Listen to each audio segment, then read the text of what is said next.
हरे कृष्णा। तो 3 प्रकार के धामों का वर्णन किया गया है। एक है कांचन ब्रह्म। कौन सा है वो? कांचन मतलब गोल्ड, मतलब ऐश्वर्य, मतलब संपत्ति।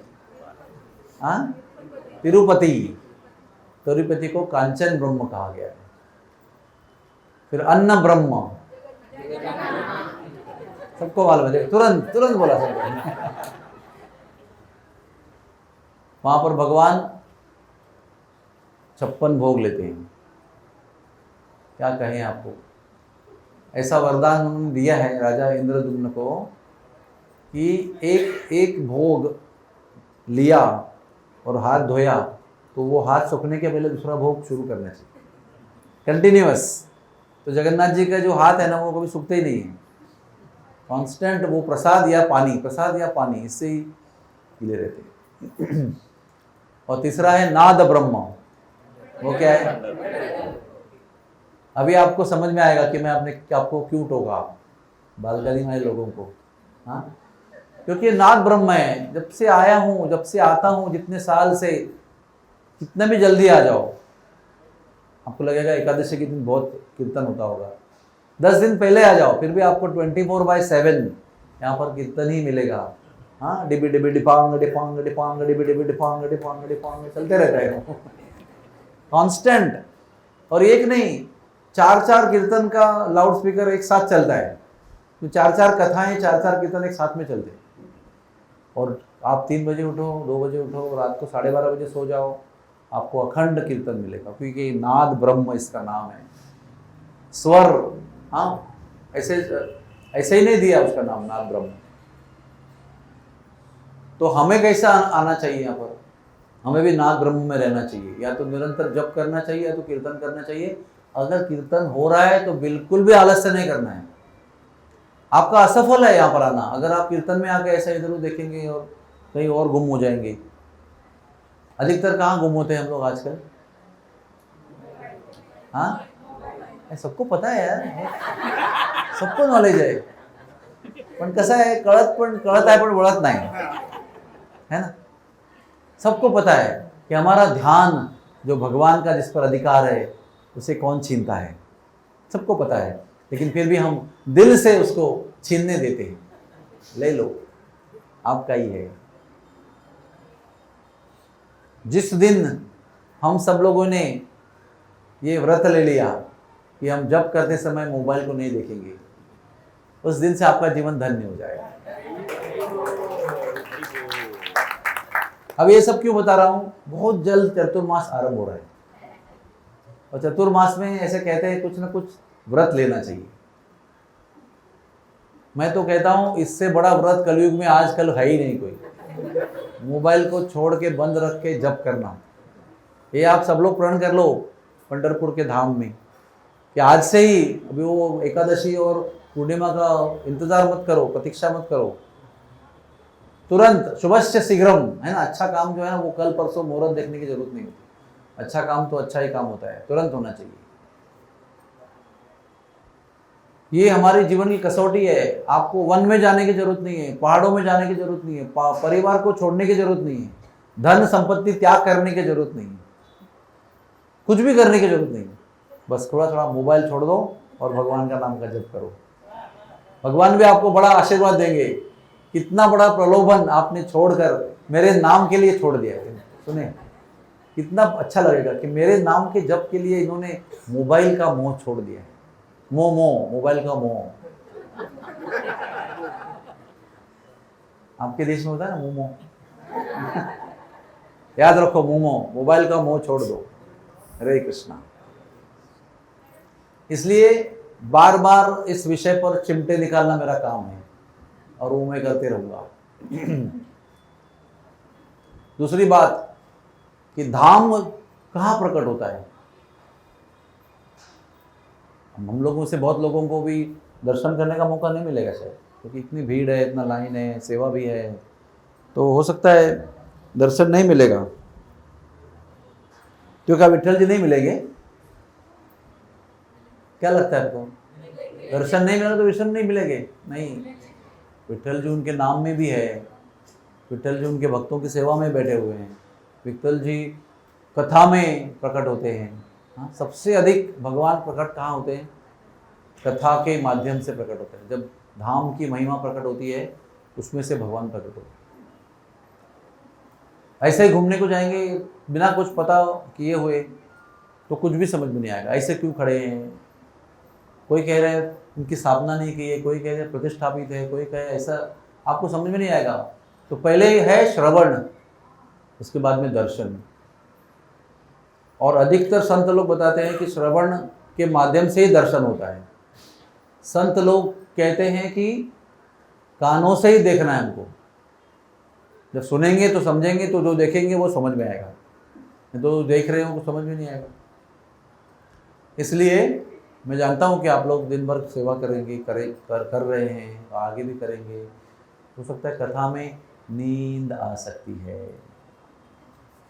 खास करके नींद किसको आती है बताओ? उनको टेकने के लिए मौका मिला है। जो टेकेंगे वो सोएंगे निश्चित रूप से। इंदिरा देवी वो अनुकूल स्थिति को देखती है, वहीं जाकर अटैक करती है। इसलिए मेरे पे जो टिकने की व्यवस्था है क्या, इतना दूर है, देखो मैं सो जाऊंगा तो भी टिक नहीं पाऊंगा उधर। कारण क्या है? मैं भी जगा रहा हूं, है ना। हरे कृष्णा। तो और एक पंढरपुर का ट्रिप आपके लिए काफी है भगवत धाम जाने के लिए, एक बार। लेकिन एस्ट्रिक्स कंडीशन अप्लाई, है ना। वो सब कुछ लॉलीपॉप नहीं होता है। आसान के पीछे भी रहता है एक स्टार रहता है, उसके तो नीचे छोटे अक्षर में लिखा रहता है ये 1 2 3 4 5 करेंगे तो वो क्या है, वो बिंदु जो है स्टार, वो ये है कि यहाँ पर आकर एकाग्र चित्त से जिस काम के लिए आए हैं वो काम करना है और मन को भटकाना नहीं है, यहाँ वहाँ देखना नहीं है। आप लोग यहाँ पर किसके लिए आए बताओ? क्या समझ में आपको आए? किसकी सेवा करने आए? वारकरियों की सेवा करने आए। सिंपल एंड एकदम सिंपल आपका पर्पस, उद्देश्य ये है। चाहे जो प्रसाद बनाने के लिए आया हो, चाहे मैरिज देखने के लिए आया हो, चाहे इमरजेंसी वार्ड में काम करता हो, या कीर्तन पार्टी में हो, चाहे हरिनाम संकीर्तन पार्टी में हो, जो भी है वो अल्टीमेटली उसका निचोड़ क्या है? वारकरी सेवा। और वारकरी सेवा हम क्यों करना चाहते हैं? क्योंकि वो विट्ठल जी को बड़ा प्रसन्न कर देती है। तो चैलेंज यही है, जितना भी दिन आप रहेंगे, 3 4 दिन 5 दिन, जहाँ पर जितने भी रहेंगे, आपका मन कॉन्स्टेंटली वारकरी सेवा में टिका हुआ है कि और कहीं भटक रहा है, यही आपको देखना है। बहुत इंपॉर्टेंट है ये। आप में से कितने लोग ऐसे हैं कि जिनको पंढरपुर की वारी सफल करनी है? कोई ऐसा है जिसको यहाँ पर आना भी है और सफल भी करना नहीं है? ऐसा कोई है? इतना तो मूर्ख कोई हो नहीं सकता है कि यहाँ पर आना है लेकिन यहाँ की वारी उसको असफल करनी है।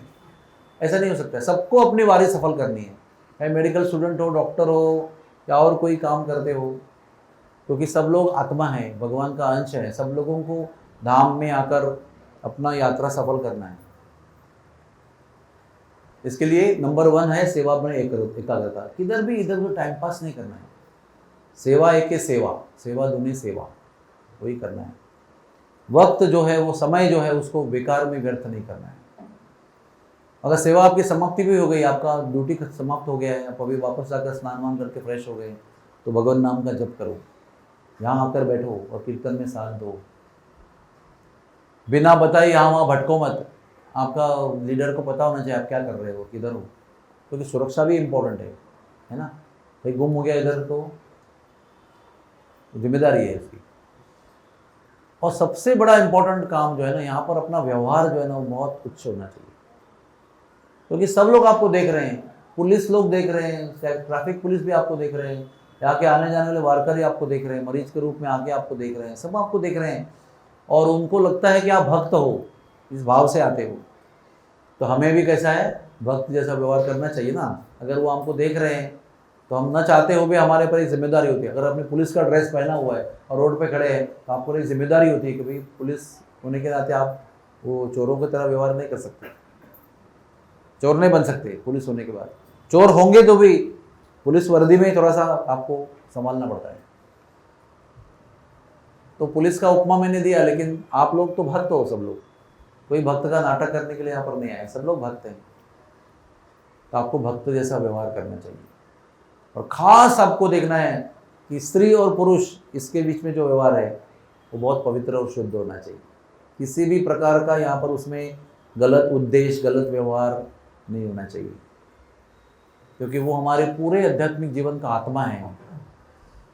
स्त्री और पुरुषों का एक दूसरे के साथ जो व्यवहार है वो कैसे करते हैं, उसके ऊपर हमारे संप्रदाय, हमारा मंदिर, हमारी संगठना, ये सबका जो उत्तरदायित्व है ना, जो भी हमारे उत्तरदायित्व है उसमें है।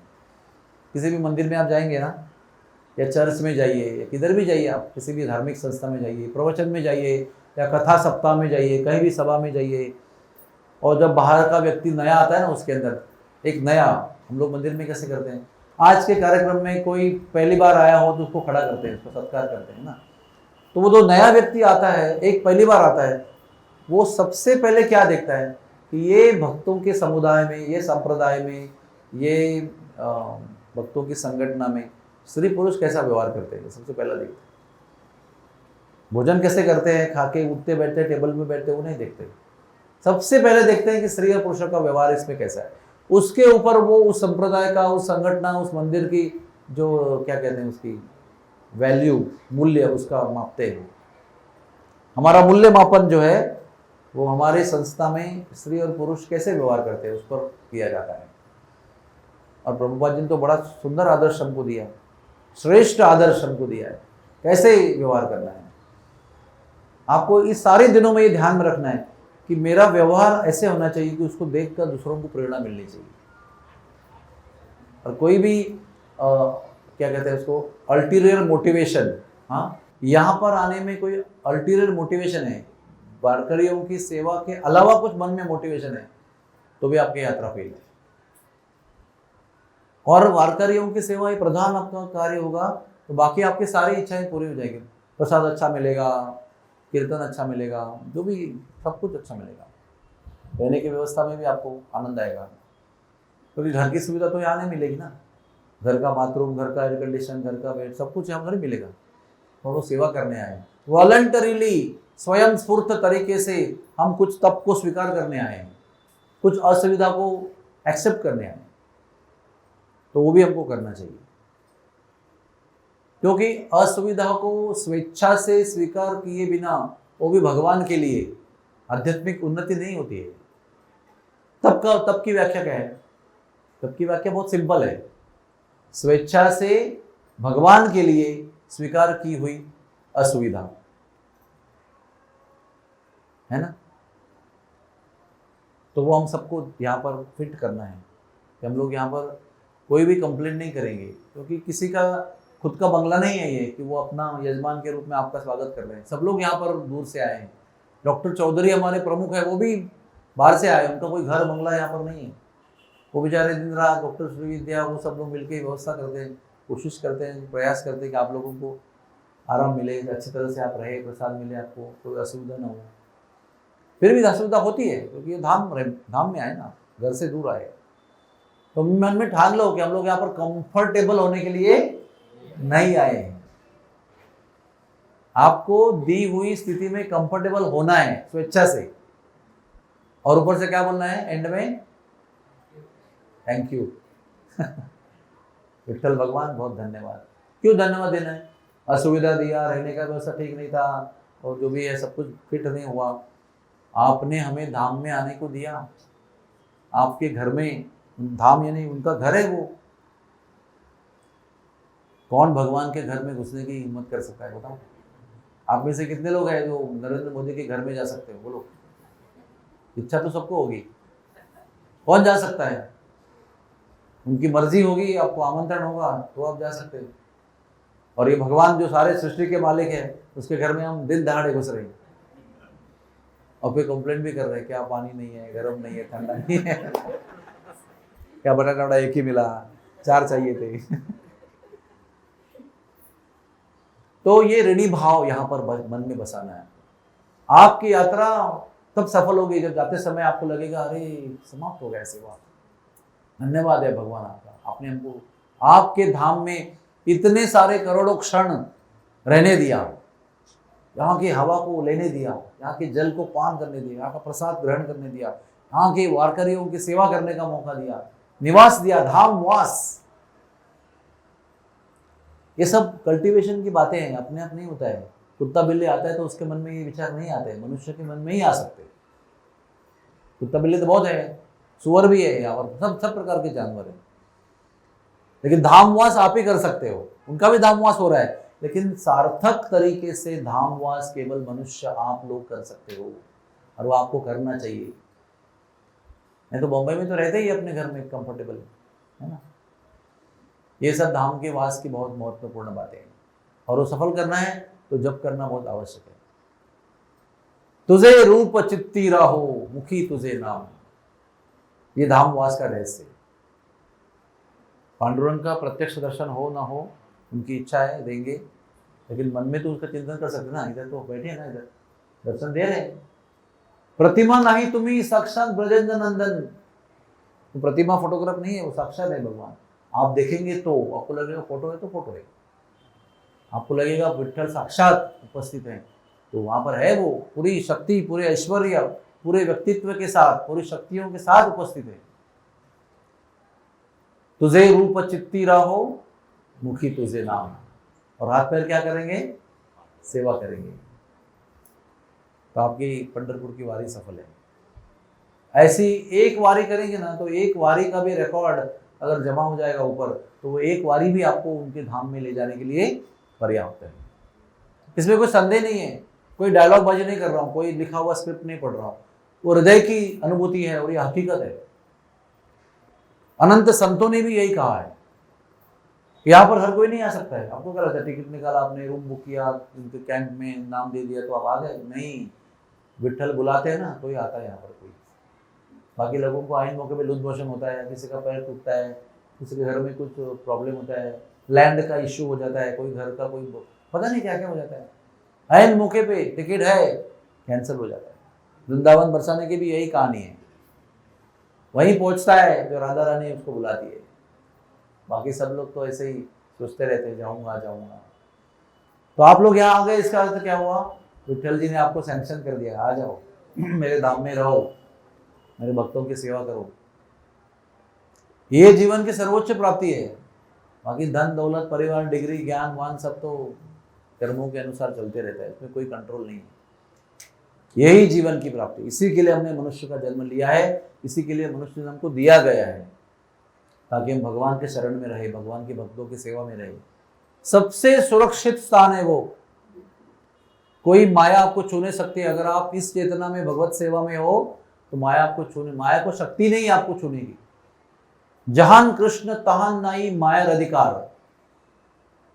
माया का अधिकार कहाँ होता है, यहाँ कृष्ण नहीं होते, यहाँ विठ्ठल की स्मृति नहीं होती है, यहाँ पर माया का पूरा 100% 100% अधिकार होता है।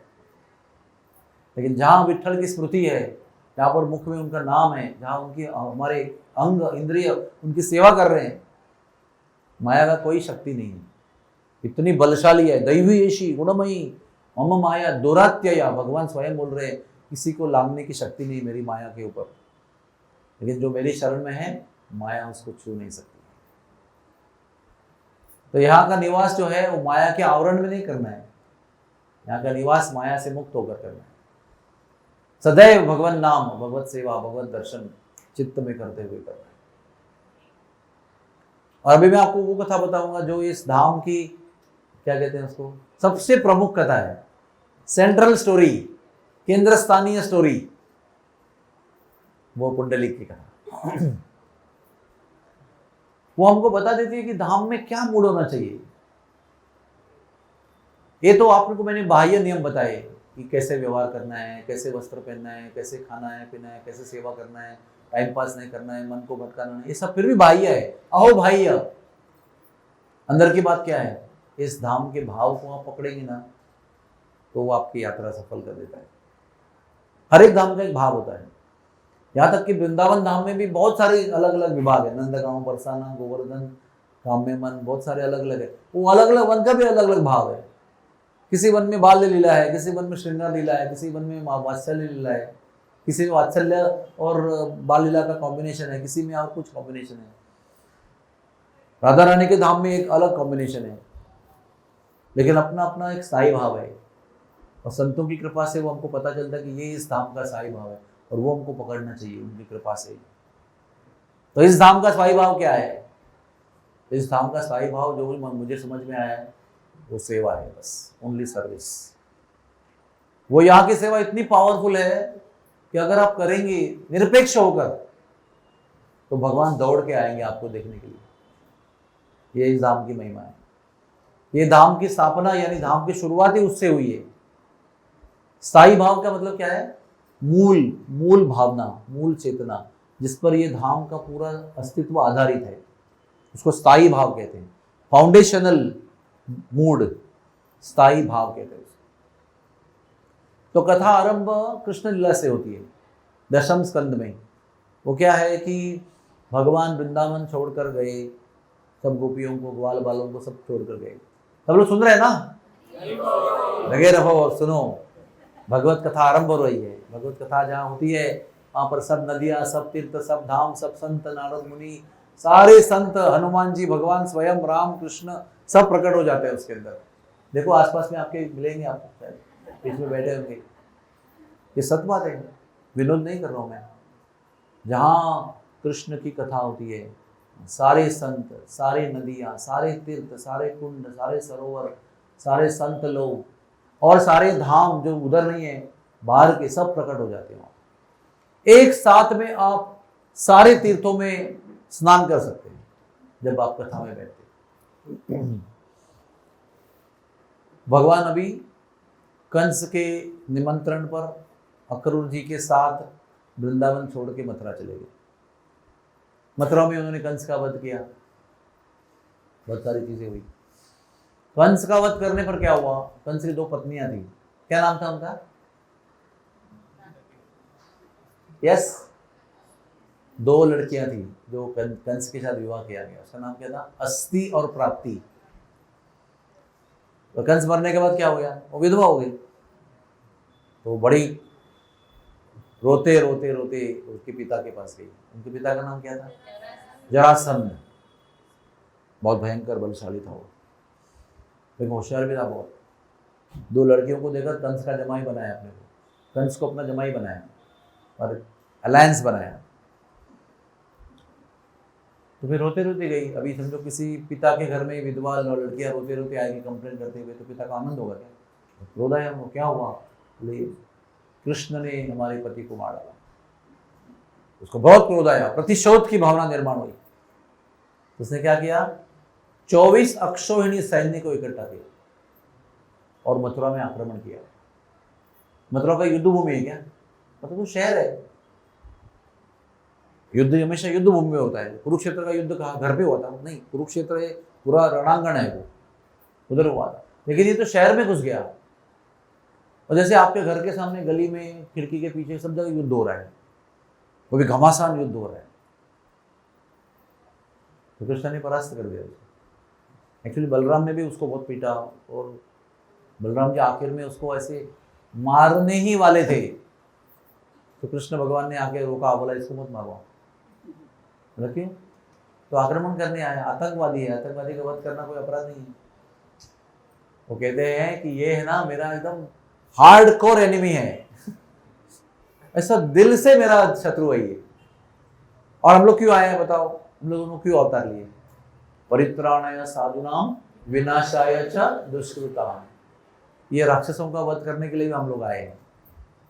और अभी दुनिया भर में घूम घूम के, ढूंढ ढूंढ के मारने के बदले में ये व्यक्ति ऐसा बेस्ट आदमी है ना, इसको छोड़ दो आप, तो सबको इकट्ठा करके सामने लेके आएगा।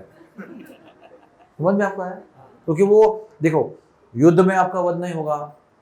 युद्ध में वध होना भी एक गर्व की बात है। युद्ध में गर्व, क्षत्रिय में वध होता है ना तो स्वर्ग की प्राप्ति होती है, वो एक गौरव का है। युद्ध में अगर मरते हैं कोई, और युद्ध में कोई मार सकता है आपको और बोलता है जा बेटे जाओ, मैं तेरे माफ करता हूँ, चले जाए यहाँ से, तो अपमान है बड़ा, वो मृत्यु से भी बढ़कर है। वो कहेगा बाण मार के मेरा वध कर दे, मेरा अपमान मत करो। क्षत्रियों के लिए अपमान मृत्यु से भी अधिक बढ़कर होता है। और कृष्ण भगवान बलराम को क्या बोल रहे हैं? इसको मारो मत, छोड़ दो इसको। वो बहुत अपमानित होकर गया और फिर 24 अक्षौहिणी सैनिकों को लेके आया। ये अक्षौहिणी क्या होता है? कई करोड़ होते हैं उसके अंदर, कई करोड़। कुछ उसमें घुड़सवार होते हैं, कुछ पैदल होते हैं, कुछ हाथी सवार होते हैं, कुछ रथी होते हैं, कुछ अर्धरथी, कुछ महारथी, ऐसे बहुत एक कॉम्बिनेशन है पूरा। उसका महाभारत में पूरा गणित दिया है, वो पूरा मिलकर एक अक्षौहिणी बनता है। और ये कितना लेके आता था? 24 अक्षौहिणी। बोलो महाभारत में कितने सैन्य थे टोटल? पक्का बोलिए। 11, 18, 7, 12, एग्जैक्टली कितना था? 18 अक्षौहिणी, वो भी दोनों पार्टी का मिलके। और ये अकेला 24 अक्षौहिणी लेके आ रहा है, 1.5 टाइम्स नहीं, मे बी व्हाटएवर 25% मोर है। कितनी बार आया होगा वो? 16 बार आया, 16 बार या 17 बार, एग्जैक्टली मुझे याद नहीं आ रहा। 17 बार आया ना? 17वीं बार हार गया कि जीत गया? तो वो मैं देखता हूँ बस एक बार। 16 बार, यानी बहुत बड़ा नंबर है वो। हर बार सब मर जाते थे और इसको छोड़ देते थे। तो वो ना लास्ट 17 टाइम जब निकल रहा है वहां से, तो उसको संतों को कंसल्ट किया, ब्राह्मणों को, कि ऐसे कैसे हो रहा है? हर बार मैं जाता हूँ, हार के आता हूँ। संतों ने बोला, आपने ब्राह्मणों का आशीर्वाद कहाँ लिया? ऐसे जाते हो, इतना गर्व है आपको तो आपको याद ही रहता नहीं कि संतों के आशीर्वाद के बिना कोई भी काम सफल नहीं होता है। अच्छा, देखो राक्षस प्रवृत्ति कैसी होती है, ध्यान से सुनना। अभी आपको एडवाइस अच्छा मिला है, लेकिन राक्षस उसको कैसे अप्लाई करता है देखो। तो क्या किया, सभी ब्राह्मणों को ऐसा ना पकड़ के अरेस्ट करके वो डाल दिया अपने कैद खाने में। बोले मेवा सब लेके आओ, पंच पकवान लेके आओ, उनको खिलाओ। आदेश दिया, आप सब लोगों को खाना है, समझा? आपको पेट भर के खाना है और मुझे आशीर्वाद देना है। क्या है ये भी आशीर्वाद मांगने का तरीका है कोई? हम उनको प्रणाम करेंगे, चरण धोएंगे, उनको चरण अपने हाथों से पोंछेंगे, आसन देंगे, माला पहनाएंगे, आरती पूजन करेंगे। संतों का स्वागत कैसे करना होता है? बोले महाराज जी प्रसाद दीजिए और थोड़ा सा मिठाई लीजिए और थोड़ा सा ये लीजिए। ऐसा प्रेम से उनको जिमाएंगे तो संतुष्ट हो जाएंगे, फिर दक्षिणा देंगे उनको, फिर वो दिल से आशीर्वाद देंगे। मांगने की जरूरत नहीं पड़ेगा, हृदय से आशीर्वाद देंगे। ये अपने राक्षस स्टाइल में सब लोग पकड़ा, अरेस्ट किया, रसोइयों को आदेश दिया, सेनापति को बोला इनको सबको खिलाओ, नहीं खाएंगे जबरदस्ती खिलाओ, संतुष्ट करना है इनको, उनको आशीर्वाद जबरदस्ती देना है। तो संत लोग बेचारे भगवान को पुकारने लगे, बोले भगवान कैसे भी करो हमको बचा लो, क्योंकि उसने कहा अगर मैं इस बार आपको खिलाने के बाद भी हार के आया, आप सबका वध कर दूंगा। कैसा आदमी है? राक्षस लोग ऐसे ही होते हैं, उनको समझता ही नहीं कुछ, जो बताने के बाद भी समझ में नहीं आता, क्योंकि दिमाग ही ऐसा है ना, राक्षस कृत्य करने से दिमाग बहुत मोटा हो जाता है, कुछ समझ में नहीं आता। उसके लिए सूक्ष्म बुद्धि चाहिए, सार असार बुद्धि चाहिए, सद असद विवेक बुद्धि चाहिए। तो राक्षस लोग, तो वो ब्राह्मण लोग प्रार्थना कर रहे हैं, बचाओ भगवान बचाओ। तो भगवान कौन है? भक्त वत्सल। बोलो भक्त वत्सल भगवान की। उनको पता है इनकी समस्या क्या है। और भगवान और क्या है? ब्राह्मण्य देव है भगवान। नमो ब्राह्मण्य देवाय, लोग बोलते हैं गो ब्राह्मण्य हिताय च। उनका नाम ही ब्राह्मण्य देव है, वो ब्राह्मणों के देव है, बड़ा प्रेम करते हैं उनके ऊपर। तो भगवान ने सोचा अभी मैं अगर समझो इसको हरा दूंगा इस बार भी, तो बेचारे मेरे इतने सारे ब्राह्मण का वध हो जाएगा, तो वो नहीं होने दूंगा मैं। तो जब 17 टाइम आया ना, तो भगवान ने कहा देखो अभी 16 बार तो तेरे को हरा चुका हूं मैं, इस बार तेरे को एक चांस देता हूं कि मैं भागूंगा और आप मुझे पकड़ना, पकड़ा पकड़ी खेलेंगे, और आप मुझे पकड़ेंगे तो आप विजयी घोषित किए जाएंगे। खाली मुझे पकड़ो खाली। बोलो वाह इतना आसान है। ऊपर से क्या मन में लग रहा है? ब्राह्मणों को आशीर्वाद मिला तो मैं बहुत बलवान हो गया हूँ, डर गया मुझसे। देखो सोचते कैसे राक्षस लोग, भगवान भागने लगे।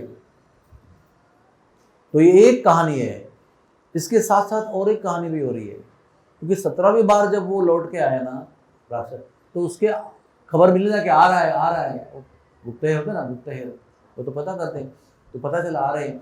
तो सभी लोग नागरिक लोग भगवान के पास आए, भगवान अभी आप हमको कितना तड़ पाएंगे, कितना आतंक से पीड़ित करेंगे, इसका इलाज क्यों नहीं करते आप? हम अभी तंग हो गए, हमारे दरवाजे में, खिड़की में, सब जगह पीछे युद्ध हो रहा है हमारा। आप घर में क्या हम लोग आसाम से जलेबी खा सकते हैं क्या बैठ के? बाहर युद्ध हो रहा है, खून खराबा हो रहा है, हाथ पैर टूट रहे हैं, किसी के गर्दनाएं हो रही है, और घर में पंच पकवान खा सकते हैं आप? तो धड़धड़ होगा आपका, कोई अन्न आपको मीठा लगेगा नहीं। कितना दिन सहन करने का? ये लगातार युद्ध चल रहा है हमारे खिड़की के बाहर। तो भगवान ने बोला बस बोल हो गया। मथुरा वासियों को बहुत कष्ट दिया। उन्होंने विश्वकर्मा को फोन किया, बस तुरंत आ जाओ, समुद्र को पीछे करो और जमीन बनाओ, समुद्र को पीछे करके, और वो जमीन में द्वारका नगरी बनाओ।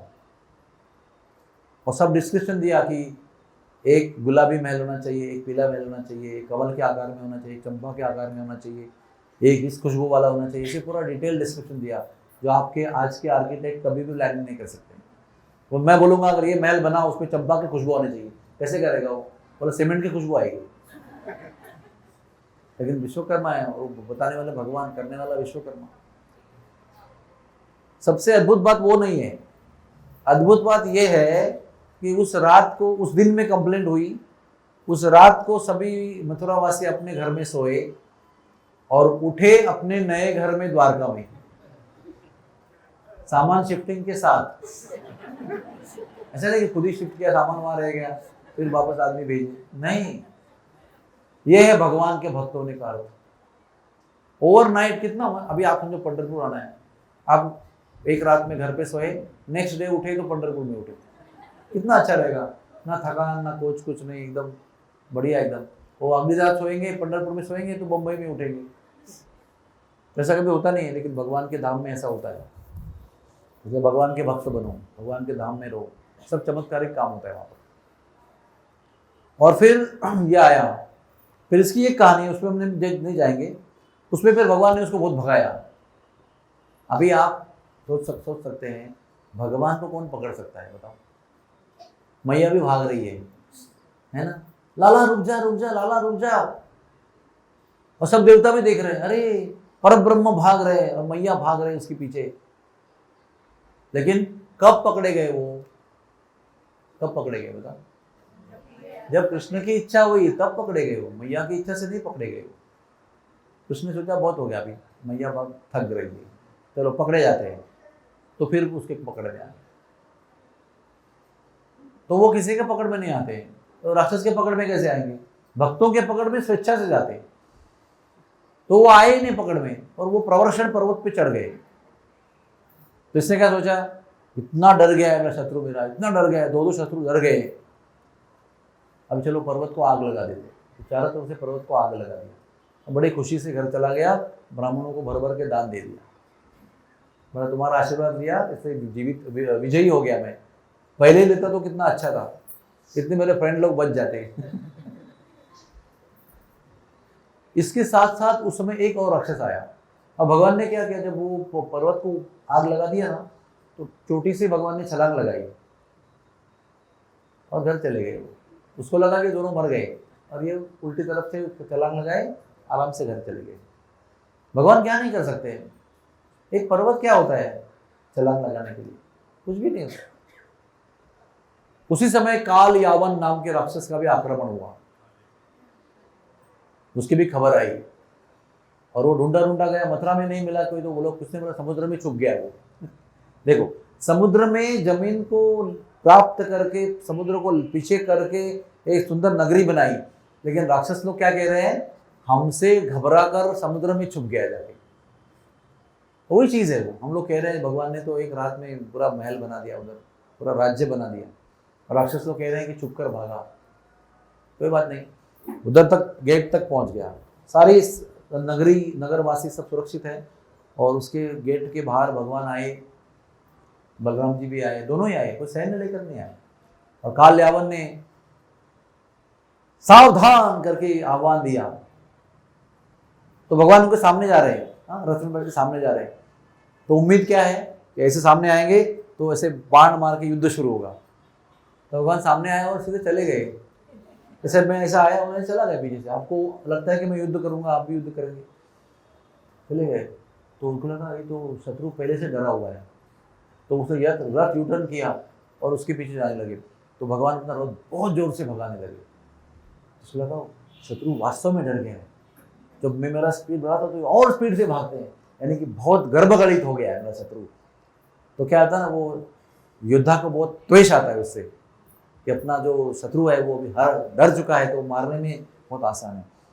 बहुत जोर से शर्यत हो गई उनकी। क्या कहते हैं उसको हिंदी में, शर्यत को? हाँ, शर्यत, रेस, रेस इंग्लिश में बोलते हैं उसको। तो ना भगवान ने दयालु है भगवान। अरे हम और आप उनको भूल सकते हैं, अगर आपने उनको एक बार बताया ना कि मैं आपका हूं, तव अस्मिति, स्वयं भगवान रामचंद्र के रूप में उन्होंने एक घोषणा कर दी है। सब लोग ध्यान से सुनो, सब लोग के हित की बात है, सबके स्वार्थ की बात है। क्या उन्होंने घोषणा की थी? एक बार अगर मेरे सामने कोई आकर कहता है कि मैं आपका हूं, आई एम योर्स, तव अस्मिति, तव अस्म इति, मैं आपका हूं, तो मैं जीवन भर, अनंत काल तक, चिरंतन शाश्वत काल तक उस वाक्य को नहीं भूलता जो एक भक्त ने मेरे सामने आकर कर कह दिया है। हो सकता है वो भक्त भूल जाएगा किसी समय के प्रभाव से और कुछ अलग कार्य करने लगेगा, लेकिन मैं उसका वो वाक्य नहीं भूलूंगा जो हृदय से उसने एक बार कहा है मेरे सामने। तो आपको यहाँ रह के एक बार हृदय से बोलना है, विठल जी हम आपके हैं। तो विठल भी कहेंगे मैं भी आपका हूँ और आप भी मेरे हैं। हम क्या कहते हैं? अपना बोली, वो भजन में कहते हैं ना, आप अपना बना लो, मुझे अपना कहो भगवान। भगवान ने वादा किया है। तो वैसे एक भक्त है, उसका नाम क्या है? मुचुकुंद। वो मुचुकुंद जो है ना, वो पृथ्वी का राजा है, लेकिन देवता और असुर के संग्राम में उसने सेनापति बनकर बहुत पराक्रम किया, देवताओं की सहायता में। सब लोग सुन रहे हैं ना? अभी मुचुकुंद आया है सीन में, प्रवेश कर रहा है अभी मुचुकुंद। तो उसने सेनापति के रूप में बहुत भयंकर पराक्रम किया और इतना साल युद्ध किया ना, इतना साल हृदय से युद्ध किया भगवान के भक्तों के पक्ष में, असुरों के विरुद्ध, और आखिर में देवों का विजय हो गया। तो इंद्रादि देव जो थे वो बड़े प्रसन्न हो गए, तुम्हारे पराक्रम से हमारी विजय हुई। तो देवता लोग क्या करते हैं? प्रसन्न होने के बाद आशीर्वाद देते हैं, वरदान देते हैं, बोलो वरदान मांगो। ये बेचारा व्यक्ति है ना, युद्ध करके इतना थका हुआ था, इतना थका हुआ था, बोले आप बहुत प्यासे हो, बोले पहले कुछ बोलो, पहले पानी दो। भूखे हो, बोले 7 दिन से खाया नहीं, बोले खाना दो। बाद में सब पूछो, क्या कपड़ा फटा क्यों है, बैग किधर गया तुम्हारा, बाद में पूछो। वैसे ही व्यक्ति इतना थका हुआ था, इतना थका हुआ था, प्रचंड थका हुआ था। बोलते मुझे वरदान दो सोने का। ऐसा कोई वरदान मांगेगा क्या? आपको भगवान सामने खड़े हो जाएंगे, देवता कोई खड़ा हो जाएगा, आप बोले मुझे सोना है, अच्छा बिस्तर बना दो। कोई नहीं कर सकता है, लेकिन आप उम्मीद कर सकते हैं, आशा विचार कर सकते, कितना थका होगा वो सेवा करके। तो मैं सोचता हूँ इसके बारे में कि किसी व्यक्ति को इतना भी थकना नहीं चाहिए, थोड़ा बीच में प्लान करके विश्राम भी लेना चाहिए। क्योंकि अभी वरदान की मांग हो रही है, वरदान मांगो और आप कह रहे हैं सोना है, क्योंकि इतने थके हो। देखो आगे क्या हुआ इसकी वजह से, बहुत थकने के बाद में क्या हुआ आगे सुनो प्रेम से।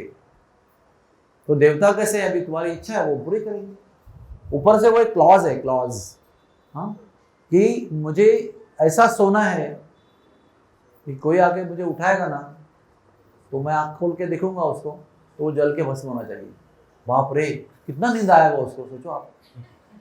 जैसे मैं सोता हूँ तो बोलता हूँ डोरबेल बंद करो, मिडिल दरवाजा बंद करो, धीरे से बात करो, किचन में बर्तन की आवाज़ मत करो। ऐसे बहुत सारे इंस्ट्रक्शन देके मैं सोता हूँ कि मेरी नींद बहुत लाइट है, मुझे खट हो गए तो भी टूट जाता है, फिर वो बहुत सरदर्द होता है, तो मुझे बहुत गुस्सा आता है। इसलिए मैं सोने के पहले ही सब ये इंस्ट्रक्शंस अरेंजमेंट करके खुद बेल बंद करके जाता हूँ, क्योंकि सोना है मुझे, अभी बहुत क्रुशल है। आज सोऊंगा नहीं तो शाम को यज्ञ करना है, कल सवेरे प्रवचन करना है, ट्रैवलिंग करना है, नहीं जमेगा, तो बहुत सोचना पड़ता है उसके लिए। तो उसने क्या कंडीशन रखा, कोई मुझे उठाने को आया था तो उसको मैं देखूंगा तो मेरे आंखों से अग्नि निकल कर वो भस्म होना चाहिए। तो देवता ने वो बोला तथास्तु। अभी क्या करेंगे, वो ऐसा वरदान मांग रहे तो उसको आपने बोला है वरदान मांगो, तो उसको एक अच्छा गुफा दे दिया, यहाँ पर कोई डिस्टर्ब नहीं करेगा, वहाँ जाके सो जाओ। द्वारका के पास में अभी भी वो गुफा है, मुचकुंद की गुफा, हम लोगों ने यात्रा की यहाँ पर। सो गया वो। कभी की बात है ये? सत्ययुग की बात है। सत्ययुग के कितने साल होते हैं पता है किसी को? 17,96,000 साल होते हैं, नहीं 17,28,000 साल होते हैं। अपने 16 माला के जप में कितने मंत्र होते हैं? 1728। तो याद रखना 1728, उसमें 1000 लगा दो, 3 0 लगा दो, तो वो सत्ययुग का काल हो गया। द्वापर में कितना काल होता है? 12,96,000, 1296, 3 0 लगा दो। और द्वापर का कितना काल होता है? 8,64,64, 8,64,000। और कलयुग का कितना काल होता है? 432,000। आप बोलेंगे आपको सब याद कैसे रहता है? बहुत सिंपल फॉर्मूला है उसका। कलयुग का याद रखो 432, उसको दुगना करो द्वापर, तिगना करो त्रेता, चौगुना करो सत्य। सिंपल कोई नोट्स की जरूरत नहीं है, ओके, कॉमन सेंस। तो सत्ययुग बीत गया कितने साल का? अभी बोला था, अभी बोला था। ये कलयुग की मेमोरी है दोनों। आप जब तक ध्यान से नहीं सुनेंगे तब तक सब कुछ नहीं पकड़ेंगे, तो वैसा बहते जाएगा, स्लिपरी हो जाएगा। कितना हो गया कलयुग का? 1728,000। फिर त्रेता, राम भगवान का युग समाप्त हो गया। कितने साल गए?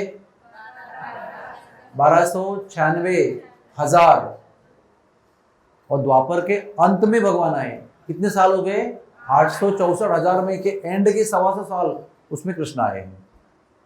अभी आप गिनती करो, 18 लाख तो उधर गए, उससे 13 लाख तो उसके बाद में गए, 31 लाख हो गए। और उसमें 864,000, 8 लाख समझो, 8.5 समझो, कितने हो गए? कम से कम 38 लाख हो गए साल। चिल्लर साल भूल जाओ। इतने साल वो क्या हो रहा है? वो सोया हुआ है उधर, और सबको मालूम है, लेकिन किसकी हिम्मत हो रही है कि जाने की? वहां किसको मरना है? अरे कल्याण करेंगे तो करेंगे, लेकिन खुद मर के थोड़ी कल्याण करेंगे किसी। और भगवान को भी याद है वो भगवान है ना। देखो मैं भी ये क्यों बताया आपको, इतना थका आदमी जब सोने का वरदान मांगता है, कितने साल वेस्ट हो गए उसके, आप सोचो। 38 लाख साल के भी सोया हुआ है, बीच में सपना आके उठ गया होता तो बोलता मैं ऐसा वरदान क्यों मांगा, सोचता होगा वो। इतना साल सोया हुआ, ना खाना ना पीना ना कुछ, ना कोई लीला, ना कोई परिवार, ना कोई प्रेम, कुछ भी नहीं है उसके अंदर। उल्टे ऐसे सोया है ना, तो वो नाखून जो है ना ऐसे बढ़ के ऐसे ऐसे ऐसे इधर घूम रहे हैं। ऐसे हाथ के नाखून है, उसके आगे नाखून ऐसे बड़े हुए, बाल जो है वो ऐसे बड़े हुए, कई किलोमीटर तक फैले हुए। तमोगुण में भगवान को उसकी याद थी, और भगवान ही चमत्कार कर सकते हैं। भगवान ने क्या चमत्कार किया? खुद को डरपोक कहलाना पसंद किया, स्वीकार किया। तो क्यों? काल्यावन से भी भाग रहे हैं, जरासंध से भी भाग गए। किस लिए भाग गए? भक्तों के लिए, भक्तों का उद्धार हो जाए, ब्राह्मणों का वधन हो जाए, इसलिए खुद रणछोड़दास कहलाए। रण से भागने वाले, एक क्षत्रिय के लिए रण से भागना बहुत अपमानजनक बात होती है। वो कहते हैं शत्रु को मारो, मुझे आप बाण मार के खत्म कर दो, लेकिन मुझे डर के भागना भी नहीं है, और आपका वरदान भी नहीं चाहिए, जीवन दान। भगवान भागते भागते भागते भागते गए, फिर ये भी जोर से भाग रहा है, भगवान भी भाग रहे। फिर भगवान कूद गए रथ से, अपने पैदल भागने लगे। ये भी बोला चलो शत्रु के बराबर करना चाहिए, भी कूद गया और वो भागने लगा, और दोनों पैदल भाग रहे हैं। भगवान पहाड़ में घुसे, वो भी पहाड़ में चढ़ रहा है, घुस रहा है। उसको बहुत द्वेष आया कि मार दूंगा उसको मैं। और अचानक भगवान ना उस गुफा में जाकर घुस गए जहां पर ये सो रहा है। और क्या किया? अपना जो उत्तर का वस्त्र है ना, वो उस पर बिछा दिया, ताकि उसको लगा कि वही मेरा शत्रु जो है भेष बदल कर अपना वस्त्र ओढ़ कर सो रहा है, नाटक कर रहा है। और अंदर गुफा में जाके छुप गए। कितने लोगों ने कथा सुनी है पहले बताओ? हाँ, बहुत लोगों ने नहीं सुनी, अच्छा है। अंदर जाके छुप गए, और कुछ ही देर में ये भागता वहां पहुंचा। कौन कौन? कालयावन।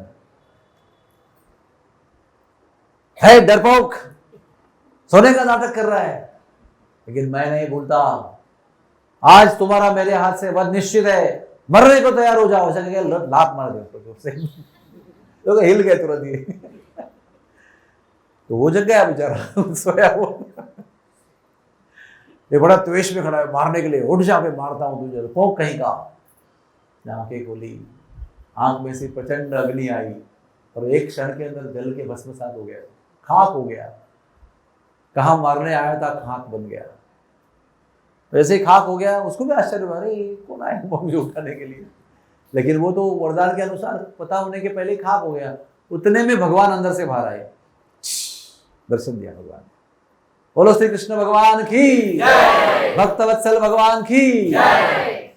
भगवान का दर्शन देख के वो मुचकुंद इतना प्रसन्न हो गया, इतना धन्य हो गया। इतना सुंदर स्वरूप भगवान का, मुख कमल, उनके नयन कमल, हाँ उनके होंठ, उनके शरीर, उनका वस्त्र, उनका पीतांबर, हर एक अंग कमल की तरह सुगंधित, प्रकाशमान, पूरी गुफा में प्रकाश हो गया। उसका दर्शन मुचकुंद ने किया। सब उसको याद आया, अरे मैं कब से सोया हूँ, वरदान मांग के सोया था, और पता चला कि कितने साल कोई क्यों नहीं आया, क्योंकि किसको मरना था। तो भगवान ने ऐसा चमत्कार किया कि ना बजा बांस ना रही बांसुरी, है ना। क्या हुआ, श्रम तो किया ही नहीं उन्होंने, अरे भागे, पूरा रनिंग एक्सरसाइज हो गया उनका, वो युद्ध करने का श्रम नहीं किया। और देखो कभी कभी ना, हर समय ना बल का प्रयोग करने की आवश्यकता नहीं होती है। हर बार बल दिखाने की जरूरत क्या है, कभी कभी दिमाग से भी काम ले सकते हैं। वो मैंने एक पिक्चर देखी थी ब्रूस ली की। ब्रूस ली ऐसा खड़े हैं बोट में, तो कोई एक ऐसा कराटे चैंपियन आता है दूसरा, और वैसा उनके मुख में ऐसे ऐसे करने लगता है, मतलब चैलेंज कर रहा है।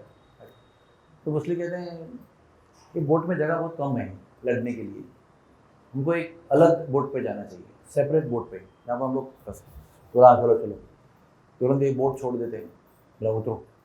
तो वो योद्धा जो है ना, वो दूसरा जो फाइटर है वो उतर जाता है। तो ये क्या करता है, डोरी छोड़ देते हैं उसको, अभी जाओ। You don't need to fight ना, every time you don't have to fight। तो ये करने लगता है, बोले जाओ। तो वो बोट में उसका कोई कनेक्शन नहीं है, वो बोट में ही चला जाता है, उसको कोई उतरने का, बीच समुद्र में कहाँ से उतरेगा। तो ब्रूस ली बहुत पावरफुल है, इसका मतलब ये नहीं कि हर जगह फाइट करना जरूरी है, उस जगह दिमाग का भी काम करना चाहिए। आराम से खड़े रहो, हवा खाओ बोट की, क्यों जरूरत है मुक्का मारने की। उस तरह से जिसको ट्रिक से मार सकते हैं उसको बल का प्रयोग क्यों करना चाहिए। Why to waste calories and joules of energy. अभी देखो मुचकुंद भक्त था भगवान का, इसका प्रूफ है, जिस जो बातें करता है ना उसके बाद से पता चलता है। बंदी मुट्ठी लाख की, खुलेगी तो खाक की। कोई व्यक्ति मुख खोलता है ना तब पता चलता है कौन है ये, जब तक बंद है तब तक पता नहीं क्या है उसका व्यक्तित्व। क्या कहता है भगवान, आप इतने दूर मुझे उद्धार करने के लिए गुफा में आए, आप कितने दयालु हैं, आप कितने कृपालु हैं, आप इतनी सारी लीला, इतने सारे कर्तव्य, इतने सारे आपके काम हैं, वो छोड़ के आप मेरे पास आए। हाँ, भगवान को याद था ना कि मेरा एक भक्त वहां सोया, उसका उद्धार करना है, कब तक सोता रहेगा। एक भगवान ही सोच सकते हैं ऐसा, और बाकी लोग सोचेंगे भी तो कर क्या सकते हैं। बाकी लोग सोच भी सकते हैं लेकिन कर क्या सकते थे, कुछ नहीं कर सकते। एक व्यक्ति ऐसा है, वो सोचता है, याद रखता है और उसके लिए कुछ कर भी सकने की क्षमता रखता है, वो है भगवान हमारे। इसलिए दुनिया के लोगों पर इतना भरोसा मत करो आप, वेस्ट ऑफ टाइम है वो। प्रेम जरूर करो, रिश्ता रखो, लेकिन भरोसा केवल एक ही पे करो, नहीं तो क्या होगा। अरे सहारा लिया था जिसका हमने, क्या बोला मैंने, सहारा लिया था जिसका हमने, वो सब डूबते रहे भंवर में बेचारे, वो सब डूबते रहे भंवर में बेचारे। कौन सा भंवर है वो, काल का भंवरा है वो काल के भंवर से कोई बच नहीं सकता है। तो जो खुद भंवर में डूबने वाला है वो आपको डूबने से कैसे बचाएगा, चाहते हुए भी नहीं बचा पाएगा। प्रेम होगा उसका और चाहेगा भी कि इसको बचाऊं, लेकिन जो खुद डूबता है तो दूसरों को डूबने से कैसे बचा सकता है। जो अगर खुद नहीं डूब रहा है तो दूसरे को डूबने से बचा सकता है। जो बोट पर है वो डूबने वाले को डोरी से बोट पर खींच सकता है। और इस पूरे ब्रह्मांड में, अनंत ब्रह्मांडों में, अनंत सृष्टि में, सृजन में, आध्यात्मिक भौतिक, इसमें एक ही व्यक्ति है जो भरोसे के योग्य है, सहारा लेने के योग्य है, और माता पिता पुत्र और धन संपत्ति, हमारे कॉन्टैक्ट्स, हमारे डॉक्टर, हमारा हॉस्पिटल, ये कोई आपको बचाने में समर्थ नहीं है। समय आने पर, सब कुछ होने पर भी चले जाएंगे हम, कोई नहीं बचा पाएगा। एक ही है कृष्ण भगवान का नाम क्या है? मुकुंद। जो मोक्ष देने वाले उसी को मुकुंद कहते हैं, उस पर ही भरोसा होना चाहिए। तो वो याद करके वहां पहुंचे। कभी भी आप भगवान की भक्ति में कुछ काम करेंगे ना, भगवान कभी भी नहीं भूलेंगे। आप शायद 5 वर्ष की उम्र में क्या भगवान के लिए किया था, वो एक फूल चढ़ाया था, माँ ने कहा, वो आप भूल गए होंगे, लेकिन आपने वो माँ के कहने पर फूल चढ़ाया, भगवान नहीं भूल सकते उसको। कुछ भी तुच्छ सेवा आपने की होगी, ठाकुर कभी नहीं भूलते उसको। तो मुचुकुंदा बहुत गदगद हो गए, भगवान आप इतने दयालु हो, इतने करुणा वाले हो, कब का मैं सोया हूँ, इतने सालों के पहले से कुछ सेवा किया था मैंने, और आप मुझे अकेले यहाँ दर्शन दे रहे हो। अब ये बात बराबर ध्यान से सुनो, तो आपको पता चलेगा पंढरपुर का कनेक्शन क्या है इसके अंदर। अकेले मैं देख रहा हूँ कि आपका करुणा स्वरूप, लेकिन मेरी इच्छा है कि पूरा विश्व आपके करुणामय स्वरूप को देखे, कि आप कैसे मुझे बचाने के लिए गुफा में आए। तो आप मुझे वरदान दे दो कि आप ये रूप का दर्शन पूरे विश्व को देंगे। भक्त जो है ना, उसको सब कुछ प्राप्ति होने पर भी वो निस्वार्थ होता है, वो दुनिया की सोचता है कि इसका लाभ दुनिया को कैसे मिले। वो नारद मुनि देख रहे हैं कि जगन्नाथ बलदेव सुभद्रा ऐसे कृष्ण बलराम ऐसे विचित्र रूप में पड़े हुए हैं, और उनके हृदय में प्रेम का अनुभूति हो रहा है, तो वो भाव में विभोर हो गए थे। और हम लोग भाव में विभोर हो जाएंगे, सब दुनिया को भूल जाएंगे। लेकिन भाव में विभोर होकर भी नारद मुनि को ये याद है कि विश्व का कल्याण करना है। बोलते भगवान आप वरदान दे दो मुझे, इसी रूप में आप पृथ्वी पे आओगे। और वो जगन्नाथ बलदेव रूप के आ गए उसके अंदर, कि आपको देखते ही सब दर्शन करते ही प्रेम को प्राप्त करके मुक्ति प्राप्त करेंगे। तो भगवान ने क्या कहा, अगले जन्म में आप पुंडलिक बनोगे और मैं विट्ठल बन के आपको दर्शन दूंगा। तो अभी द्वापर युग में ये हुआ, मुचकुंद गए, उद्धार हो गया उनका, भगवान भी अंतर्धान हो गए। और फिर कलयुग में अभी कितने साल पहले की बात है ये बताओ? ये शिवाजी महाराज के आसपास ही उनका जन्म हुआ था, 1600 के 17वीं सेंचुरी में। कितने साल हो गए? 300-400 साल की बात है, मतलब अभी अभी की बात है।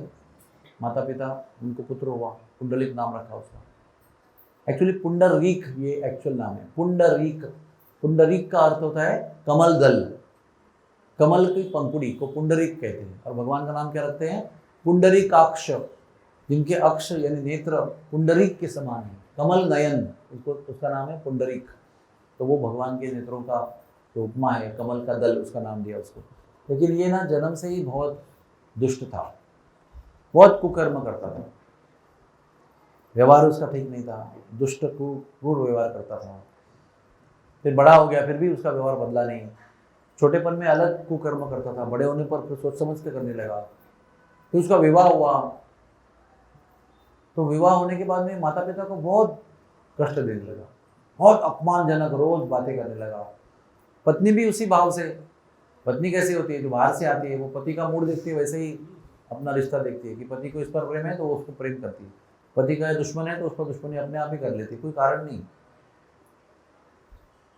तो ना एक दिन माता पिता बहुत परेशान हो गए, अभी ये बुढ़ापे में इतना अपमान नहीं सहन सकते, वो भी अपमान कर रही है, ये भी अपमान कर रहा है, बोले मर जाएंगे हम, लेकिन इधर नहीं रहेंगे इसके आगे। एक अपमान की भी हद होती है। बालक हुआ तो क्या हुआ, तो कहते हैं हम जा रहे हैं, अभी कुछ नहीं बोलते, जाओ चले गेट आउट।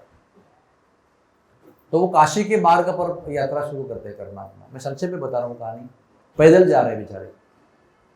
तो पुंडरीक और उसकी पत्नी भी सुनते हैं अपने दोस्तों से कि काशी अच्छा है, बहुत शंकर जी का धाम है, वहाँ जाना चाहिए। तो वो माता पिता भी वहीं चले गए, हम भी चले जाते हैं। तो वो ना घोड़ा गाड़ी करते हैं, जैसे हम लोग कैसे ट्रेन गाड़ी हवाई जहाज, तो घोड़ा गाड़ी करते हैं। तो घोड़ा गाड़ी में बैठ के काशी जा रहे हैं पति पत्नी, और माता पिता भी पैदल जा रहे हैं। रास्ते में माता पिता को चलते हुए लंगड़ते हुए देखते हैं, फिर भी उनको दुर्लक्ष्य करके चले जाते हैं। इमेजिन क्या लगा होगा माता जी को। फिर ये बहुत जल्दी कुक्कुट मुनि के आश्रम में पहुंचते हैं। एक कुक्कुट मुनि है, बड़े मातृ पितृ भक्त है वो स्वयं, और भगवान के बड़े भक्त हैं। वहाँ पर निवास करते हैं। रात में बीच में तुरंत पुंडलिक जग जाता है किसी कारण। तो देखता है कि 3 देवियाँ रात में प्रवेश कर रही हैं, हाथ में झाड़ू लेकर, पोछा लेकर, बाल्टी लेकर पूरा आश्रम साफ कर रही है। और जैसे आश्रम साफ कर रही है, उनका तेज बढ़ते बढ़ते बढ़ते जा रहा है। जैसे साफ कर रही है आश्रम, खुद का तेज उनका बढ़ता है। पहले निस्तेज थी, और जब भी वो साफ सफाई करती रहती है, आगे आगे बढ़ती है, तो स्वच्छता के कारण उनका तेज बढ़ते जाता है, मानो वही स्वच्छ हो रही है। तो जिनका प्रकाश फैलता है तो उसको रहा नहीं जाता है। वो 3 देवियों को पूछते हैं, आप कौन हो? तो कहते हैं, मैं गंगा हूँ, मैं यमुना हूँ, मैं सरस्वती हूँ। यहाँ क्या कर रहे हैं आप? कहते कुक्कुट मुनि बहुत बड़े संत हैं, हम नदी के रूप में सेवा देते हैं, लोग आकर स्नान करते हैं, अपना पाप छोड़ते हैं, हम निस्तेज हो जाते हैं, और फिर हम कुक्कुट मुनि के आश्रम में आते हैं और इनकी साफ सफाई करते हैं, तो खुद अपना तेज वापस प्राप्त करते हैं। वो पाप जो लगा हुआ है वो धुल जाता है इनका आश्रम साफ करने से। इतने महान संत है ये। तो एक प्रश्न पूछता है वो तीनों देवियों को कि मैं भी इस आश्रम में आया था, मैं साधु को देखा और उनको कुछ पूछना चाहता था, तो उसने मुझे धुतकार दिया, बात ही नहीं किया मुझसे। कहा साहब, बड़े तुम मातृ पितृ क्या कहते हैं अपराधी हो, ये इतना क्यों बताया उन्होंने? कहते हैं कि वो क्यों, क्या हुआ उसका? ऐसा हुआ कि दिन में जब वो पहुंचे ना, तो कुक्कुट मुनि को वो मिले और पूछा कि ये काशी की महिमा क्या है। ऐसे वो मुनि को पूछ रहे। मुनि को वो त्रिकालदर्शी है, उनको पता है तो बड़ा अपराधी आदमी है। वो कहते हैं, मुझे आपको काशी की महिमा बताने की कोई जरूरत नहीं है, आप मुझसे बात मत करो, चले जाते हैं। तो उनको आश्चर्य होता है, इतनी कुक्कुट मुनि की महिमा बता रहे हैं और वो मुझे प्रश्न का उत्तर देने को भी तैयार नहीं है। कह रहे, तुम मातृ पितृ अपराधी हो ना, बड़े मातृ पितृ भक्त है, वो त्रिकालदर्शी भी है, वो सब जानते हैं, आपको देखकर समझ गए, अभी तो सुधर जाओ कम से कम। तो उसको बड़ा पश्चाताप होता है उस समय कि मेरे पाप का ज्ञान है ऋषि को अपने आप हो गया, गंगा यमुना सरस्वती को अपने आप हो गया, और इसमें आश्रम में आया, उसकी महिमा इतनी है कि गंगा यमुना सरस्वती विश्व को शुद्ध करने वाली यहाँ आकर अपने आप को शुद्ध कर रही है, तीनों नदियां। एकदम ऐसा उसको चमक गया वो चारों तरफ से, पश्चाताप हो गया। पत्नी को बोला, नहीं अभी माता पिता को ढूंढते हैं, अपना घोड़ा गाड़ी उल्टा लेके जाते हैं और रास्ते में मिलेंगे कहीं ना कहीं। मिल जाते हैं, चल रहे धीरे धीरे रुकते रुकते, रथ में बिठाते हैं और घर लेके आते हैं। बोले, भैया क्षमा करो, हम आपकी सेवा करेंगे, हमें क्षमा करो, हमने आपका बहुत बड़ा अपराध किया, बचपन से आपको कष्ट दिए, हमें आपकी सेवा करना चाहते हैं। माता पिता को आनंद हो गया, घर पे चले गए। फिर पुंडलिक ने दिन रात माता पिता की सेवा करना आरंभ किया। विशेष बात समझना यह है कि पुंडलिक के माता पिता भगवान के भक्त थे। जो कलयुग के माता पिता होते हैं वो सबको पुंडलिक का उदाहरण देते हैं। देखो पुंडलिक ने कितना सेवा किया, माता पिता की सेवा किया, इसलिए विट्ठल का दर्शन हुआ। अरे क्यों हुआ? तो माता पिता नशा करने वाले, जुआ खेलने वाले, व्यभिचारी, मांसाहारी होंगे, उसकी सेवा करेंगे तो विट्ठल जी नहीं आएंगे। विट्ठल जी आए क्योंकि वो परम भक्त थे भगवान के, और ऐसे परम भक्त वैष्णव माता पिता की उन्होंने सेवा की। ये जो रहस्य है वो समझना नहीं चाहते हैं। तो क्या क्या करते थे, कई वर्णन दिए। पैर मालिश करते थे, उनको नहलाते थे, उनको पैर दबाते थे, उनको भोजन खिलाते थे, उनको क्या चाहिए वो करते थे, उनको भगवान की कहानी सुनाते थे, उनको गोद में सुलाते थे। हर प्रकार की जो आप विचार नहीं कर सकते वो सब प्रकार की सेवा वो करते थे, और दिन रात उनमें मग्न हो गए। वो इतना मग्न हो गए कि उसी में उनको इतना आनंद की लहरों का अनुभव हुआ कि उसको छोड़कर अभी कुछ नहीं करते थे। वो दिन रात अपने माता पिता की सेवा। और इधर क्या हुआ, भगवान लीला करके द्वारका में रहने लगे। उद्धव जी के मदद से, अभी वो भी लंबी लंबी कहानी है, आपको शॉर्ट में बताता हूँ। उद्धव जी की मदद से एक बार राधा रानी और गोपियों को द्वारका में दर्शन हुआ भगवान का। एक बार द्वारका गए वो, तो भगवान रुक्मिणी के महल में थे, रुक्मिणी कहीं बाहर गई थी, तब राधा रानी गोपियाँ आई, तो भगवान ने राधा रानी को रुक्मिणी के महल में अंदर लिया और वो बैठ के एकांत में संवाद कर रहे थे।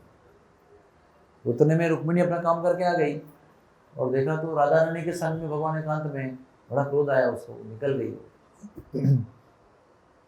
चली गई, सीधे इधर आ गई। कहाँ गई? पंढरपुर। उसका नाम है दिंडी रव वन। उसकी कहानी आपको कल परसों बताऊंगा। तो ये बड़ा तप भूमि है, ये बहुत महिमा वाली भूमि है।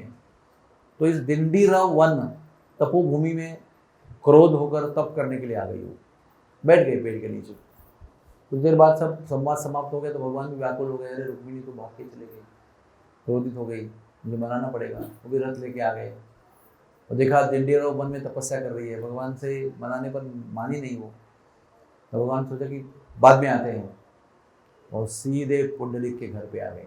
मैं आपको बताना भूल गया कि पुंडलिक इसी दिंडीराव वन का वासी था, यहीं पर उसका घर था, पहले भी पिता माता भी यहीं रहते थे। तो सीधे पुंडलिक के घर पे आ गए। अभी ये रात का समय था, जब रात का समय था तो घर पे अंधेरा था और उस समय माता पिता के सोने का समय था। तो अपने दोनों गोद में माता पिताओं को सुलाकर वो बड़े अच्छे गीत गा रहे हैं और बड़े प्रसन्नता से उनको सुला रहे हैं।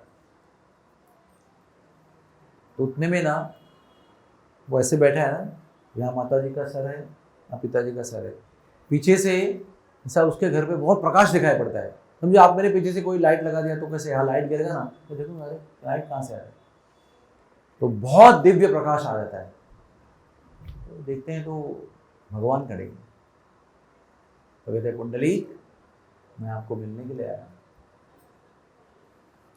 तो पुंडलिक कहते हैं अभी मैं सेवा में हूँ, सेवा समाप्त होने पर आपको मिलूंगा, अगर आपको रुकना है तो आप रुक सकते हो, बाकी आपकी मर्जी है। इतने शांत से भगवान को कह रहे थे। तो भगवान कह मैं रुकूंगा। उसने एक ईंट उठाया, ऐसे पीछे फेंक दिया, बोले इस पे खड़े रहो आप, जैसे भी सेवा समाप्त होगी मैं आपको मिलूंगा। तो भगवान खड़े हो गए। देखो कैसे भगवान है हमारे, हम आपको मिलने आए समझो, आपके कारण, आपके काम के लिए, और आप कह रहे हैं हमारे पास समय नहीं है, तो आप क्या करेंगे? आप तो निकल जाएंगे। आपका कल्याण के लिए मैं आया हूँ, आपके घर आया हूँ। ऐसा नहीं कि आप मुझे ऑफिस में मेरे आए, मैं आपके घर आया हूँ और कह रहा हूँ मैं आया हूँ, और आप कहेंगे समय नहीं मेरे पास। आप कहेंगे ठीक है, थैंक यू वेरी मच, चले जाएंगे। भगवान खड़े रहे वहाँ पर, क्योंकि भगवान को याद है यही मुचुकुंद है, इसको मैंने वादा किया था। उसने मांगा था कि तुम्हारा ये करुणामय दर्शन पूरे विश्व को हो जाए, तो उसी को पूरा करने के लिए भगवान आए हैं। भगवान बहुत ऋणी है, ऋणी भाव के भगवान। हम ज़्यादा ऋणी नहीं होते, भगवान कभी भी ऋणी भाव भगवान से अधिक कोई नहीं कर सकता है। भगवान सदैव भक्तों के ऋणी रहते हैं, उनके प्रेम के, उनकी सेवा के, उनके प्रति वो बहुत ऋणी रहते हैं भगवान, इसलिए उनके वश में चले जाते हैं। क्योंकि भगवान प्रेम के भूखे हैं, जो प्रेम से उनकी सेवा करता है वो उनको अपने आप को सुपुर्द कर देते हैं, केवल उनको अपना नहीं बनाते हैं, वो भी उनके बन जाते हैं, उनके इशारों पर नाचते हैं, उनके नियंत्रण में चले जाते हैं। चैतन्य महाप्रभु ने कितनी बार कहा है भक्तों को, ये भक्त है ना, ये मुझे बेच सकता है मार्केट में, मैं इसका प्रॉपर्टी हूँ, जब चाहे मुझे बेच सकता है। ऐसे कई लोगों को बताया उन्होंने, वासुदेव दत्त को बताया, किसको नहीं बताया। और वो ऐसे ही डायलॉग नहीं बोलते थे, वो हृदय से बोलते थे, क्योंकि हृदय से वो अपने भक्त को, अपने आप को अर्पण कर देते हैं। भगवान खड़े हैं, कमर पे हाथ रखे, तो बहुत देर बाद वो निद्रस्त हो जाते हैं, उनको छोड़कर फिर वो टर्न होते हैं, यू टर्न, तो भगवान खड़े हैं और दर्शन दे रहे हैं। अभी स्कंद पुराण में आप पढ़ेंगे ना, तो इन दोनों का इतना सुंदर संवाद है, अभी मैं उसको पूरा उद्धृत नहीं कर सकता यहाँ पर। इतना सुंदर प्रेम का संवाद है। पुंडलिक ने भगवान की बहुत सुंदर स्तुति की है, उनके रूप का भी वर्णन दिया है कि भगवान ने क्या क्या पहना था उस समय। कानों में मकर कुंडल, गले में वैजयंती माला, वैदुर्यमणि का मुकुट, शंख चक्र पद्म धारण किए हुए हैं, और वो ईंट पर खड़े हैं। वो ईंट भी इंद्र की ईंट है, इंद्र को शाप मिला था, ईंट बन जाओ, बताऊंगा बाद में कहानी उसकी, वो उपाख्यान है, वो साइड स्टोरी है। इंद्र को ईंट बनाया गया, तो इंद्र को फिर वरदान भी दिया गया कि जब भगवान के चरण का स्पर्श होगा तुम दोबारा अपना स्वरूप प्राप्त करोगे। तो वही वो उसके घर में पड़ी थी, वो भी एक योगायोग है, उसी को फेंका उसने, भगवान उसी पे खड़े हो गए, इंद्र का पहले ही उद्धार हो गया। फिर भगवान की बड़ी स्तुति की, भगवान के रूप का वर्णन किया, और वहाँ पर भी वो कुंडलिक वही बात कर रहा है, इतनी रात गए आप मेरे कुटिया में आए हो, माता पिता भी सो रहे हैं, और मैं अकेला ही आपका यह कृपा में दर्शन देख रहा हूँ। कितने दयालु थे भक्त लोग। हाँ, जब खुद मेवा खाते हैं ना, तो बाकी लोगों को भी याद करते हैं कि सबको देना चाहिए। जैसे हम जो गंगोत्री में जाते हैं और गंगा जी का जल पीते हैं, तुरंत एक बोतल में भर लेते हैं। क्यों? बम्बई में जाके सब लोगों को एक एक बूंद देंगे, आधी बोतल रखेंगे, कोई मरता हुआ व्यक्ति उसको भी रखने के लिए रखेंगे संभाल के, कोई डेथ वाला आएगा तो उसको एंड में डालेंगे। भक्त लोग बड़े करुणामय होते हैं, वो कभी भी खुद का कल्याण का नहीं सोचते, क्योंकि वो जानते हैं जब दूसरों के कल्याण के लिए काम करते हैं उसी में आपका कल्याण भी निहित है। आपको अलग से अपने कल्याण के लिए प्रयास नहीं करना पड़ता है, क्योंकि जब आप भगवान की सेवा में, भक्तों की सेवा में अपने आप को रत करते हो, आपका कल्याण का उत्तरदायित्व तो भगवान पर आ जाता है। क्या कहते हैं, मैं एक बार अगस्त क्रांति में ट्रैवलिंग कर रहा था, तो किसी मेरे पहचान के निकले और हमारा थोड़ा सा बैठ के सुबह सुबह बातचीत हो रही थी, जब भी हो गया था तो नहीं डायरी खोला। हाँ, अभी मुझे वो दिन याद है, बहुत सुंदर डायरी खोला, बोला आपको मैं एक बात सुनाता हूँ। वो मुझे बोले, किसी बोलते हैं तू तेरे काम में तो मैं मेरे धाम में, तू मेरे नाम में तो मैं तेरे काम में। इतना ही सुना है मुझे। इतना गहरा वाक्य है ये दोहा इतना गहरा है कि अगर हम स्वार्थ में लिप्त हैं तो भगवान अपने धाम में मजा ले रहे हैं, कोई कनेक्शन नहीं आपका। जब आप उनका नाम अपना सर्वस्व बना लेते हैं, उनके भक्तों की सेवा, उनकी भक्ति अपना जीवन बना लेते हैं, तो आपका हर काम उनका उत्तरदायित्व है, आपका सारा काम वो संभाल लेते हैं। वो जो हमारे करदम मुनि है ना, उनको 9 कन्याएं हुई थी देवावती को, और तो भजन में लगे थे। उनको बोला 9 कन्याओं का जन्म दिया और जाने लगे। तो देवावती कहती है, अरे महाराज आपने हमारे संतान देने का तो वरदान किया पूरा, अभी 9 कन्याओं का विवाह कौन करेगा? तो उनका तो भजन में मन लगा हुआ है। आप क्या सोचते हो? वो पत्नी की इच्छा थी, संतान चाहिए, हवा महल निर्माण किया। हवा महल मतलब क्या हो? आकाश में एक शहर निर्माण किया उन्होंने, पूरा नदी नाले, उसके अंदर पहाड़, फव्वारे, महल, दासियां, संगमरमर के फर्नीचर, सब कुछ है उसके अंदर। वो हवा में है, ब्रह्मा की सृष्टि नहीं है, खुद की सृष्टि है। उसमें 100 साल तक अपने पत्नी को आनंद दिया उन्होंने, गृहस्थी का, और उसमें 9 कन्याओं का जन्म दिया। और आसक्ति बिल्कुल भी नहीं महल में, तुरंत तप में जाने लगे जंगल में। तो पत्नी ने कहा, महाराज पतिदेव स्वामी, इनका विवाह भी करना है। उस समय ब्रह्मा जी 9 गिने चुने ऋषियों को लेकर वहां प्रकट हो गए। उसकी 9 कन्याओं के लिए एकदम परफेक्ट वर ढूंढकर वो ले आए, और उनके सामने ब्रह्मा जी ने 9 कन्याओं का 9 ऋषियों से विवाह कर दिया। तो क्या है, जो उनके नाम में रत है उनका काम सब भगवान संभालते हैं। ये इतना सॉलिड स्ट्रॉन्ग प्रूफ है इसका। तो उन्होंने कहा कि ये मैं भक्तों की करुणा का वर्णन कर रहा था, भक्त कैसे दूसरों का सोचते हैं।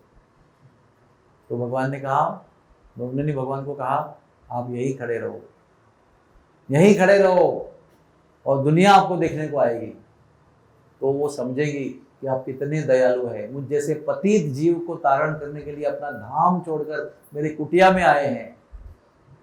वो जो आप दर्शन करने जाते हैं ना, वो पुंडलिक की कुटिया है, वो घर है पुंडलिक का, वो जहां पुंडलिक रहते थे उसी में वही खड़े हैं वो आज तक। हम लोग क्या सोचते हैं, युगे 28 उठे बेटे पर युग, हमको लगता है कि 28 युग वो वेट पर खड़े हैं। नो, 28वें युग में, 28वें युग में, किसके? वैवस्वत मनु के 28वें द्वापर में वो प्रकट हुई, ऐसा उसका अर्थ है। हम लोग समझते हैं कि वो 28 युग से खड़े हैं, नहीं, और आज तक खड़े हैं। इसलिए तुकाराम महाराज कहते हैं कि ये भगवान ऐसे विशिष्ट भगवान है, उनकी प्रतिष्ठापना नहीं हुई है, वो स्वयं आके खड़े हो गए। और अगर कोई सोचता है कि ये प्रतिष्ठापित भगवान है, इनका प्रतिष्ठापना हुआ है, तो नरक में जाएगा अगर ये सोचेगा, क्योंकि ये बहुत अनोखे भगवान है, स्वयं आके और स्वयं खड़े हो गए, कोई प्रतिष्ठापना नहीं उनकी हुई। क्या कह रहे हैं वो यहाँ खड़े होकर ऐसे?